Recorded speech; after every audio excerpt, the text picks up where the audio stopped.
저는 이 시간에 여러분과 함께 빛을 찾은 사람들이라는 제목으로 은혜의 말씀을 나누고자 합니다.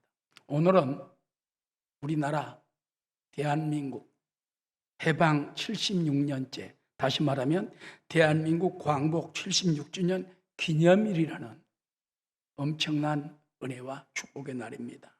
여러분, 광복이라는 무슨 말일까요? 한문에 보면 빛, 광자, 다시 복자, 빛을 다시 찾은 날, 잃어버렸던 나라를 다시 찾은 날, 엄청난 날이죠. 어둠에게 뺏겨버렸던 빛을 다시 찾듯이 사악한 이웃나라에게 빼앗겼던 조국 대한민국을 다시 찾은 날이라는 것입니다. 뿐만 아니라 오늘날 우리 주위에 보면은 빛을 잃어버리고 사는 사람이 많아요. 어디에 빛이 있을까? 어디에 희망이 있을까? 어디에 미래가 있는가?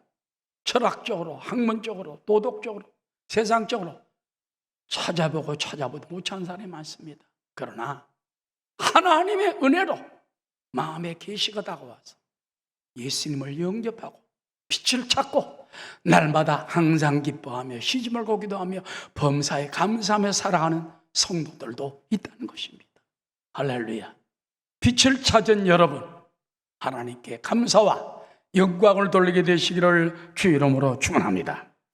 오늘 어둠에서 빛을 찾은 사람들에 대해서 몇 가지로 말씀을 드리고자 합니다. 첫 번째 말씀입니다.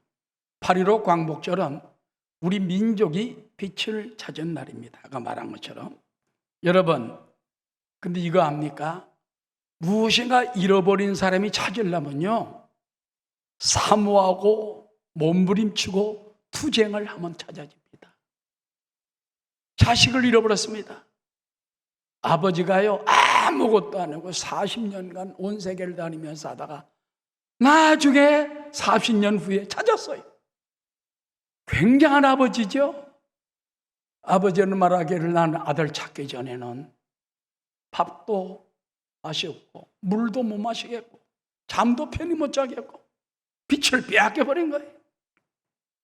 그러나 그 아들을 찾기 위해서 온 세계를 돌아다니며 정말 몸부림치고 울부짖고 찾아 헤매고 있는 돈 다 쓰고 결국 찾으니까 놀라운 희망을 가지게 되는 것입니다. 오늘날도 민족 해방에 우리 빛을 찾기 위해서 우리 투쟁한 백성들이 많았다는 것입니다. 여러분, 자유와 해방을 위해서 조상들이 목숨을 안 걸었다면 오늘을 쉽게 이렇게 해방이 다가오지 않았어요. 자, 역사적으로 볼 때 그럼 어떻게 해방을 위해서 투쟁을 했습니까? 그 가운데 보면은 기독교인들이 앞장을 많이 섰어요. 잘 들어보세요. 1896년에 독립협회가 창립을 합니다. 그때 독립협회 창립할 때 누가 들어간지 압니까? 보세요. 서재필, 윤치호, 이상재 다 기독교인입니다. 네 번째 사람이 특수합니다. 언더우드 선교사. 언더우드 선교사가 뒤에서 다 코치를 하고 믿음을 주어서 서재필, 이상재, 윤치호 다 기독교인들입니다. 기독교인들이 한국 독립협회를 1896년에 그때 벌써 창립을 했어요. 그 다음에 1919년 독립선언문 낭독을 할 때 기독교인들이 20-30만 명밖에 안 됐습니다. 2천만 국민 중에 1-2%밖에 안 돼요. 그런데 독립선언문 서명자 33인 가운데 절반이 되는 16명이 크리스찬들이, 목사 장로들이 들어가 있어요. 얼마나 놀라운 일입니까? 그만큼 기독교인들이 투쟁하고 앞장섰는데 중요한 건 뭐냐? 기독교인들은요, 그 투쟁하는 방법을 가르쳤어요. 절대 저들을 욕하지 말라. 모욕하지 말라. 일본 사람들. 두 번째, 절대 무기를 쓰지 말라. 절대 폭력을 쓰지 마라. 그들을 불쌍히 여기고 기도해라. 여러분, 이런 것 있습니까? 비폭력 무저항입니다.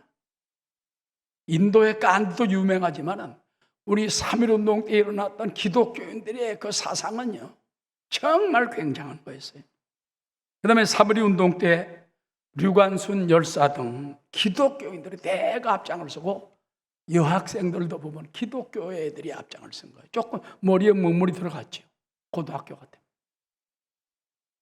그 당시 일본은 각 학교에 참배를 강요하고 또한 심사 참배 거부자는 학교를 폐쇄하고 직을 박탈하고 교장을 구속했습니다. 각 기독교 단체에 참배를 강요했습니다. 1940년 9월 20일 반전 반참배 운동원 그리스도인 전국 검거령이 내려가지고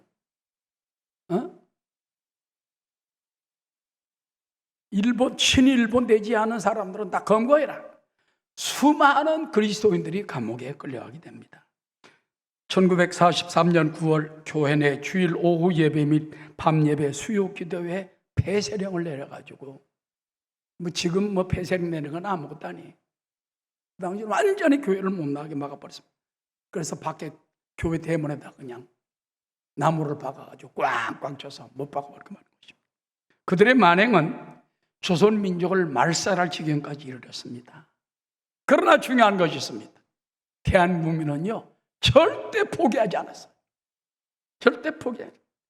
불과 1%밖에 안 되는 기독교인이 가장 강력하게 일어나서 독립운동의 주동 세력이요 나라를 살린 힘이 된 줄로 믿습니다. 그 당시 여러분 천도교인들이 200만 명이었어요. 유교가 300만, 불교가 300만입니다. 그런 교세를 가지고 있었지만 만세운동으로 체포된 자가 기독교인이 전체의 60%예요. 감옥에 가보면 찬송 부르는 사람들이 가득 찬 거예요. 실제는 전체 2천만 국민의 20만 명, 30만 명, 1%밖에 안 되는데 감옥에 들어간 사람들은 기독교인들이 절반이 넘었다는 것입니다.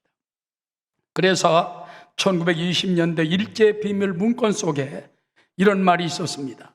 조선 민족에게 희망을 줄 수 있는 유일한 단체가 있다면 그것은 조선의 교회이다. 일본 사람들이 비밀 문건 속에 조선 민족에게 희망이 있는 단체가 있다면 교회밖에 없다.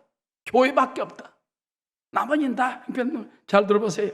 근데 감옥에 들어간 사람은 기독교인이 2,390명, 천도교인이 1,063명, 유교인은 55명, 불교인은 41명. 그 유교 불교가 아무런 투쟁 못했어요. 몇 명 안 돼. 기독교인이 앞장을 서. 결국은 하나님의 기도를 통해서 광복을 이루어준 줄로 믿습니다. 요즘 보면 8.15 광복절을 기념해서 지난주에 보내가는 8.15 당시의 영화들 또 이런 것들 기록물이 많이 나옵니다. 저도 흑백 영화 가운데 유관순 열사를 주제로 한 한가라는 흑백 영화를 봤어요.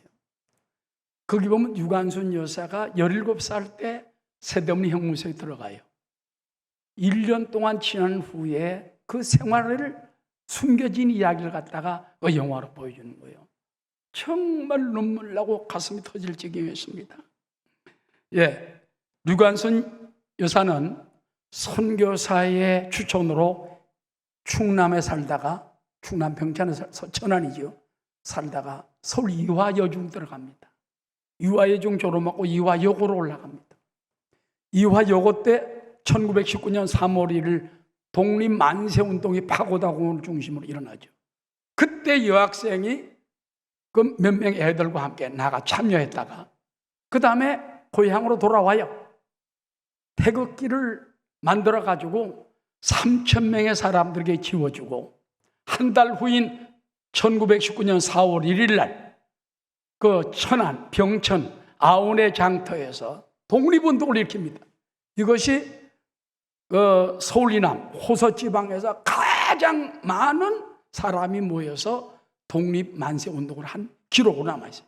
호서지역.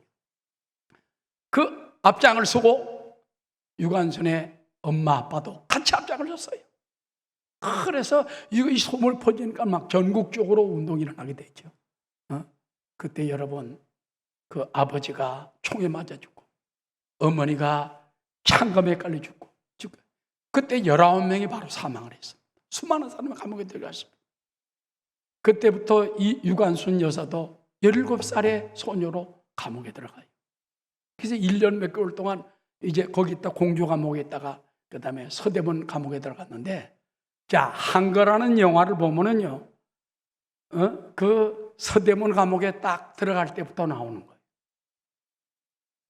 여성 8호실에 딱 들어가서 문을 쫙 열어서 들어가라. 들어가면 저기 보세요. 사람들이 꽉 차 있습니다.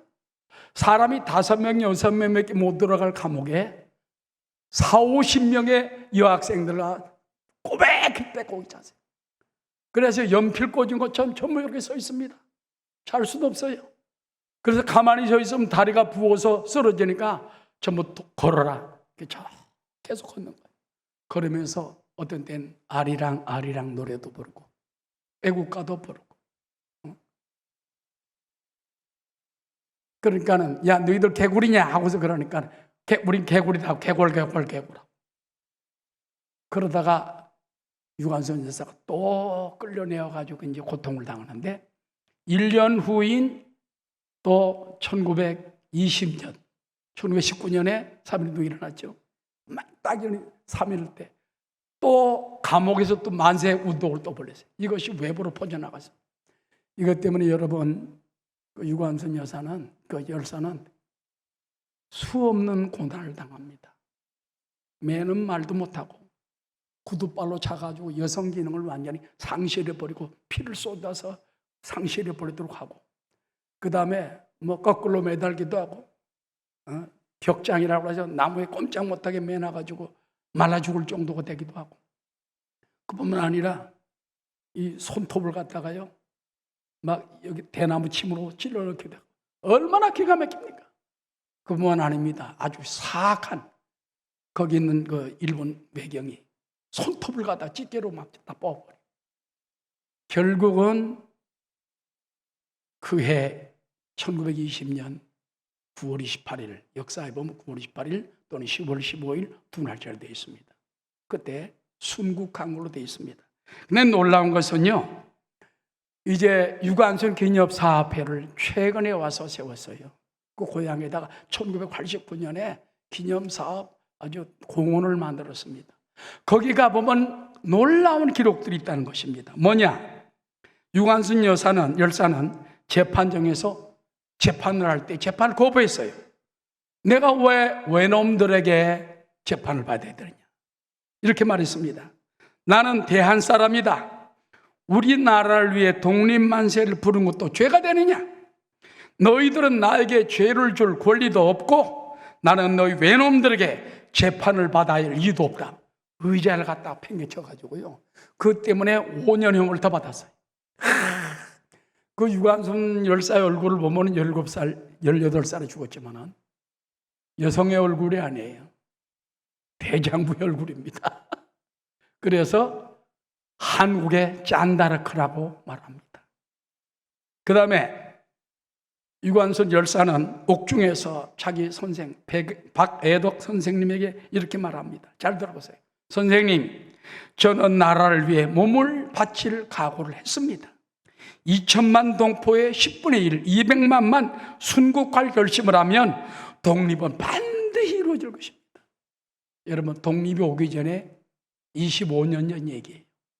그때 확신을 가지고 있어서 유관순 열사의 마음속에, 18살 소녀의 마음속에 온갖 고초를 다 당하고 죽음의 위협성에 있으면서도, 그러면서도 그는 우리가 2천만 국민의 10%만, 10분의 1만 순국할 결심이 있다면 이 나라는 반드시 독립이 이루어진다. 그리고 중요한 것이 있습니다. 이제 아온의 장터에서 만세운동 하루 전에 유관순은 매봉산에 올라가 철야기도를 합니다. 그 기도문이 지금 역사에 기록되어 있어요. 그 기념사 앞에 기록되어 있습니다. 오 하나님이시여, 이제 시간이 임박하였습니다. 원수 외를 물리쳐 주시고 이 땅에 자유와 독립을 주소서. 내일 거사할 시 각 대표들에게 더욱 용기와 힘을 주시고 이 민족의 행복한 땅이 되게 하소서. 주여 같이 하시고 이 소녀에게 용기와 힘을 주옵소서. 대한독립 만세, 대한독립 만세. 1919년 3월 31일 음력 2월 금음날 매봉에서. 그래서 주기철 목사님도 순교당하기 하루 전에 산에 올라가서 기도하잖아요. 감옥 들어가기 하루 전에 산에 가서 밤새 기도하고 들어가잖아요. 그럼 어쩜 옛날에 보면은 6.25 때도 짱 우리 기독교인들은 하나님께 나가 밤새 기도하고, 이 소녀도 밤새 기도하고 그 운동을 일으키는 것입니다. 그래서 나중에 그는 온갖 수치와 곤욕을 다 당하고 죽었지만은, 그런 사람들이 전쟁하다 죽고 외국에 나가서 그냥 호소하면서 온갖 괴로움을 다 당하고, 우리가 포기하지 않았고 투쟁하였기 때문에 우린 빛을 쟁취한 줄로 믿습니다. 그러면 해방은 우리 힘으로 온 게 아니에요. 따라하시죠. 8.15 해방은 하나님의 선물로 왔습니다. 하나님의 선물로 온 거예요. 일본이 소위 대동아 전쟁, 즉 태평양 전쟁을 일으켜서 하와이 진주만을 그들이 비행기로 선제 공격함으로 시작된 이 전쟁에서 미국, 영국, 소련 등 연합군이 일어나 일본을 억압을 하면서 1945년 7월 달에 유명한 포츠담 선언을 합니다. 일본이 무조건 항복을 안 하면 일본은 망한다. 연합군이 공격을 한다. 최후의 기회를 줬지만 그들은 항복을 안 했어요. 그래서 미국은 1945년 8월 6일 일본 히로시마에 원자폭탄을, 또 9일 나가사키에 한 번도 원자폭탄을 써먹은 적이 없어요. 처음으로 시험적으로 던진 건데 수십만 명이 죽고 그 피해는 말로 다 알 수 없는 것입니다. 그러자 원자폭탄을 투하자 일본 천황이 아무런 조건 없이 무조건 항복을 했던 것입니다. 우리 민족의 광복은 정말 기대하지 않았고 아무도 상상하지 못하던 때 갑작스럽게 이루어졌는데 하나님이 선물로 주셨다는 것입니다. 할렐루야. 하나님께서 우리의 기도를 들으시고 우리의 고통을 들으시고 우리의 하나님께 부르짖는 기도의 소리를 들으시고 우리를 해방케 해주신 것입니다. 해방을 맞자 온 국민들이 손에 태극기를 들고 대한독립 만세, 해방 만세. 얼마나 여러분 감격스럽겠습니까? 사랑하는 성도 여러분, 우리가 빛을 찾은 것은 빛을 찾으려는 몸부림이 있었다는 거예요. 피 흘림이 있었다는 거예요. 빛을 찾기 위한 기도가 있었다는 거예요. 우리도 빛을 찾기 위해서 끊임없이 기도하고 8.15 광복으로 빛을 찾은 이 나라 지키게 되시기를 주의 이름으로 축원합니다. 할렐루야. 그래서 자유통일을 허락해 달라고 또 간구해야 돼요. 북한도 저대로 놔두면 안 됩니다. 여러분, 북한은 지금요 너무 못 살아요. 북한은 물도 없습니다. 전기도 없습니다. 제가 평양에 10수년 전에 갔을 때 저는 양각도 호텔이라고 굉장히 좋은 호텔에서 우리 목사님들이 이제 거기서 잠을 잤는데 밤중에 보니까 불이 싹 평양시에 다 꺼져. 왜 그러냐? 전기가 없어가지고, 발전소가 없어가지고 꺼진다. 우리나라 남아도는 꺼진다. 빛도 없지요, 물도 없지요, 먹을 음식도 없지요. 기가 막힌 것입니다. 여러분, 이런 나라를 다 다스리고 있는 정치인들은, 지도자들은 회개해야죠. 돌아와야죠. 그래서 우리는 자유통일, 복음통일, 그러나 공산당이 무너지고 자유복음의 역사가 일어나도록 기도하는 저와 여러분 되시기를 주의 이름으로 축원합니다. 예수 믿는 것은 받은 주가 많도다.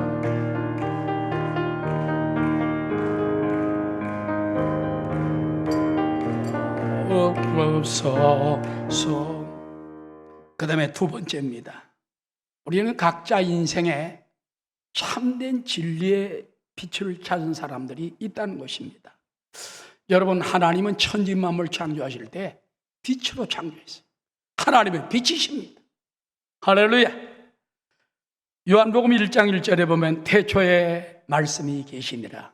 이 말씀이 하나님과 함께 계셨으니 이 말씀은 곧 하나님이시니라. 여러분, 성경 말씀은 하나님이 우리 가운데 육신을 입고 말씀을 입고 온 것이에요. 이 말씀이 하나님과 함께 계셔서 이 말씀은 곧 하나님이시다.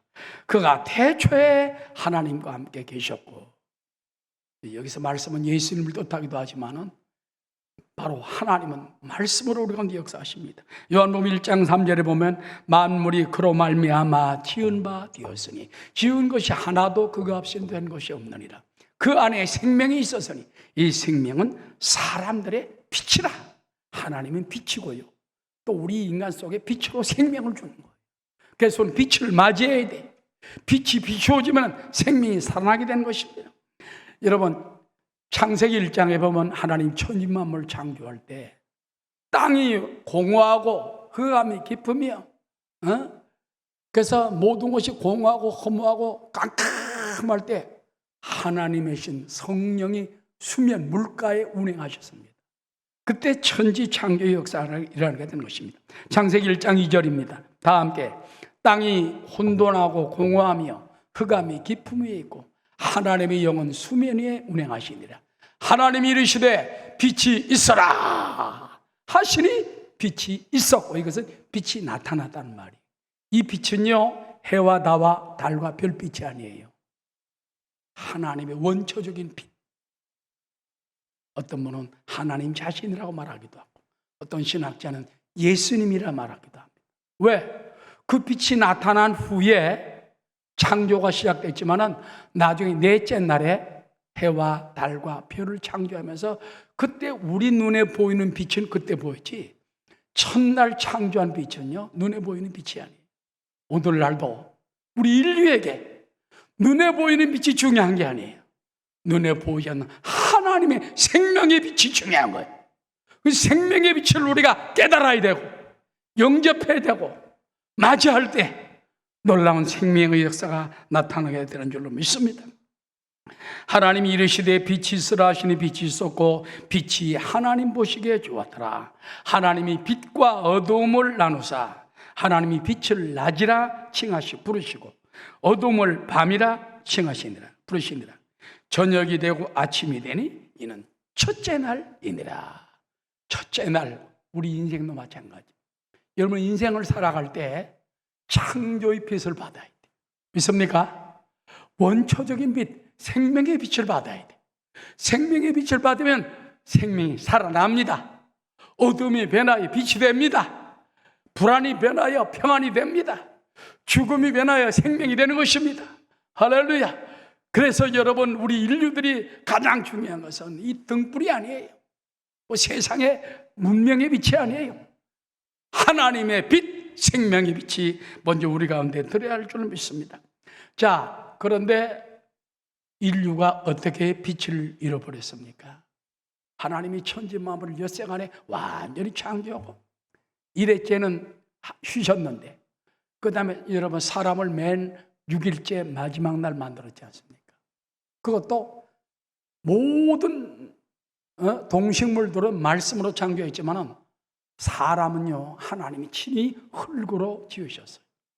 그리고 그 코에 생기, 로아크, 성령을 불어넣으시니 따라하셨다. 사람이 생명이 된지라, living soul, 살아있는 혼인 사람이 된 거예요. 그래서 동물이나 식물 속에는 영이 없습니다. 사람에게만 하나님이 영을 부어넣어줬어요. 그래서 인류는 만물의 영장이다. 영장이에요. 영이 있는 것입니다. 모든 동식물을 죽으면 끝나요. 미래가 없어요. 썩어서 흙이 됩니다. 사람은 죽어서 흙이 되는 것 같지만 그 영혼이 다시 지옥으로 가든지 천국으로 가든지 둘 중에 하나로 가게 되는 것입니다. 여러분, 최초 인류 아담과 하와가 사탄의 유혹에 넘어가 하나님이 금지한 선악과를 따먹고 타락합니다. 그 다음에 그들은 죄인이 됐기 때문에 에덴 동산에서 쫓겨납니다. 비참한 삶이 됩니다. 그리고 에덴 동산을 하나님이 천사를 통하여 두루 검을 돌리면서 완전히 막아버려가지고 이제는 그 동산을 우리가 잃어버리고 쫓겨나는 인생을 살게 되는 것입니다. 이것이 바로 유명한 로스트 파라다이스, 신라곤의 사건인 것입니다. 창세기 3장 22절은 그 신라곤의 사건을 이렇게 기록합니다. 다 함께 야훼 하나님이 이르시되 보라, 이 사람이 선악을 아는 일에 우리 중 하나같이 되었으니 그가 그의 손을 들어 생명 열매도 따먹고 영생할까 하노라 하시고, 야훼 하나님이 에덴 동산에서 그를 내보내어 그의 근원이 된 땅을 갈게 하시니라. 이같이 하나님이 그 사람을 쫓아내시고 에덴 동산 동쪽에 그룹들과, 그룹은 천사들입니다, 두루 도는 불칼을 두어 생명나무의 길을 지켜, 생명을 빼앗기고 빛을 빼앗기고 쫓겨났어요. 그때로부터 에덴 동산에 쫓겨난 인생들은 어둠에 처합니다. 죄에 처합니다. 마귀의 고통을 받습니다. 질병이 다가옵니다. 죽음이 다가옵니다. 이것이 바로 빛을 잊어버렸기 때문에 그래요. 생명을 잃어버렸기 때문이에요. 그래서 우리는 생명을 다 찾아야 돼요.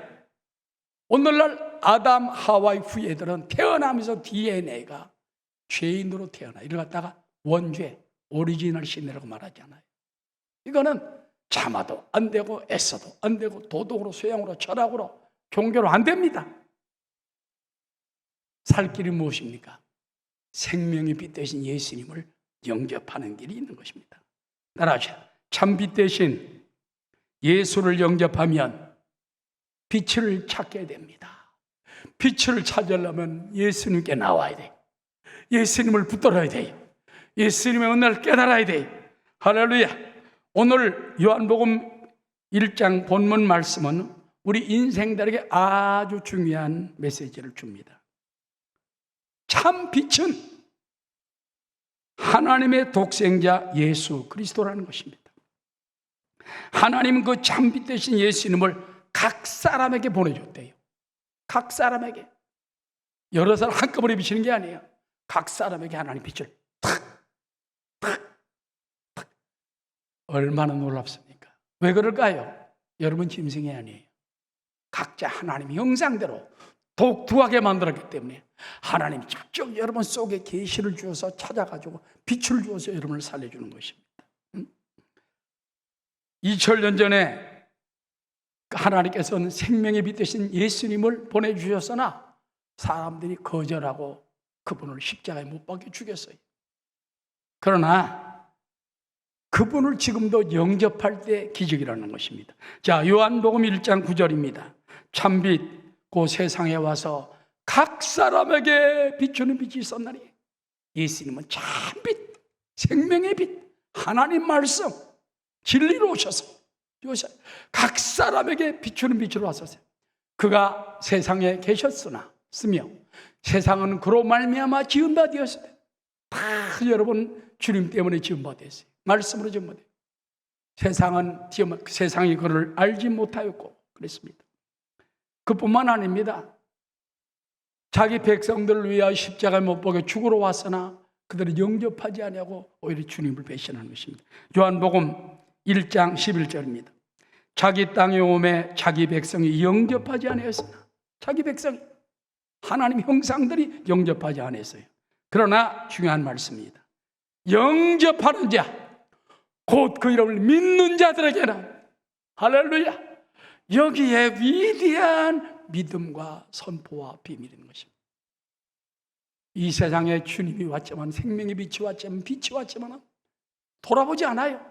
그러나 그 빛, 영접하는 자, 곧 예수 이름을 믿는 자는 하나님의 자녀가 되는 권세를 주셨으니 이는 혈통으로나 육종으로나 사람의 뜻으로 나지 아니하고 오직 하나님께로부터 난 자들이, 하나님의 예지 예정, 하나님 미리 알고 미리 택하시고 부르시고. 여러분 예수 믿는 거, 천국 가게 된 거, 하나님의 자녀가 되고 예수님의 신부가 된 거, 하나님의 놀라운 뜻 가운데 여러분을 일일이 부르신 거예요.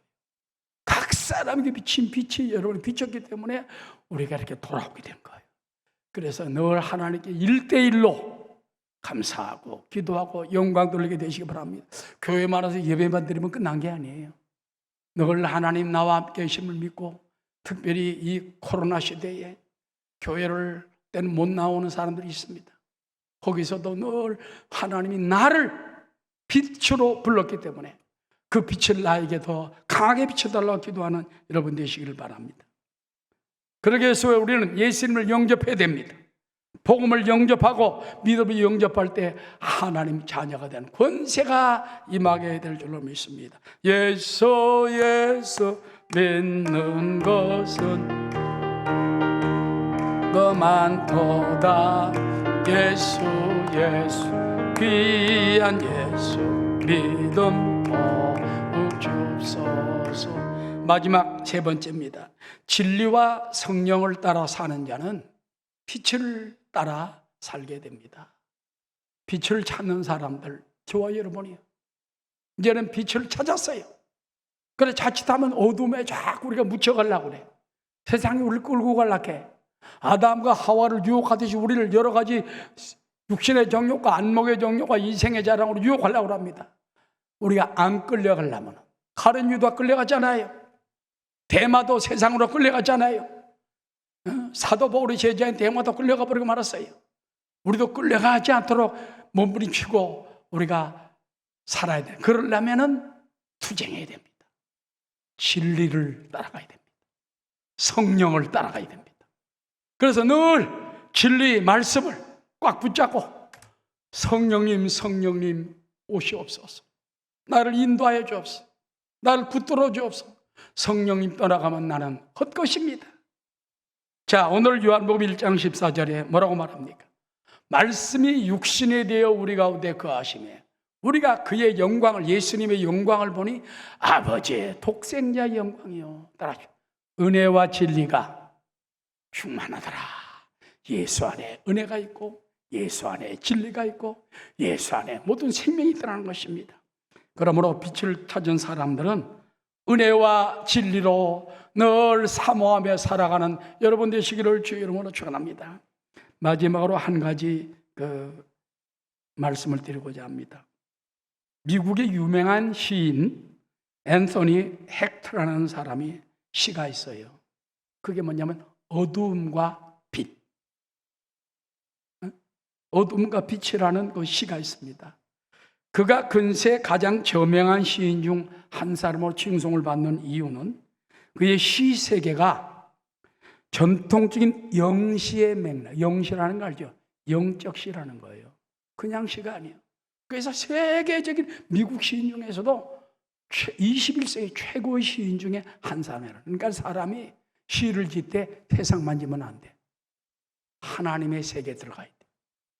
영적 그 은혜를 깨달아야 돼. 그는 뭐라고 썼습니까? 그는 시에서 이렇게 말합니다. 인생이란 어두움이다. 그러나 잠시 터지는 계시를 통하여 간혹 축복을 받는 어둠이라는 거죠. 인생은 어둠이 어둠. 그런데 하나님께서 가끔 계시를 탁탁 터뜨려준다는 거예요. 믿습니까? 저도 이 말씀을 들을 때 얼마나 감사한지 몰라. 어떤 때는 우리가 믿음으로 산다면서도 우리 가끔 대표기도 하는 분들이 하듯이 너무나 세상에 살다가 하나님 뜻대로 살지 못하고 죄악 가운데 살다가 왔나이다. 불쌍히 해주십시오. 그러나 교회에 와서 뭘 받습니까? 하나님의 말씀을 받습니다. 계시를 받습니다. 기도 가운데 음성을 듣습니다. 이 가끔 계시를 통해 가지고 우리가 바짝바짝 깨어나는 거. 이거를 바로 앤서니 헥터라는 미국의 유명한 시인이 그렇게 말하는 것이에요. 인생이라는 어두움이다.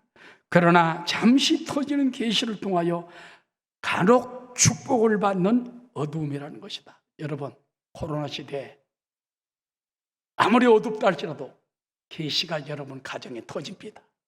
여러분에게 임합니다. 믿는 사람에게 말씀을 주십니다. 여러분 교회 와서 말씀을 듣고 교회 나오지 못할 분들은 가정에서 열심히 예배에 참석을 하고 온라인을 통해서도 은혜 받게 되시기를 주의 이름으로 축원합니다. 또한 그의 마지막 시에 보면은 어둠과 빛은 따라하셔. 주님에게는 동일하다. 주님이 볼 때는 어둠이나 빛이나 동일하대.